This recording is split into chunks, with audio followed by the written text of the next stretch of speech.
Hello বন্ধুরা, আশা করছি তোমরা সবাই ভালো আছো। তো আজকে আমি আমার যাকে নিয়ে ছেলের স্কুলে এসেছি। সপ্তাহের একটা দিন ওরা গ্রামের স্কুলে যায়, আর ওখানে যেহেতু খাওয়া দাওয়া দেয়, তাই আমার ছেলেকে আজকে চামচ দিয়ে আসছি। তো ও আনতে ভুলে গেছে, সেই কারণেই আবার যেতে হচ্ছে আমার।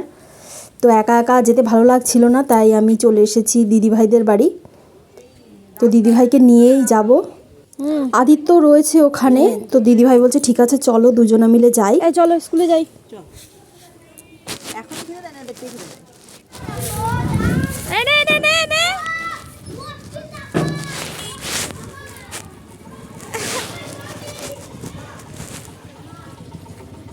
এই শিল্পা, খেয়েছিস?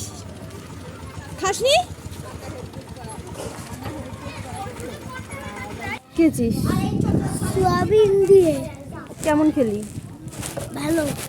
শিল্পা কেমন খেয়েছিস? কেমন খেলা? ভালো।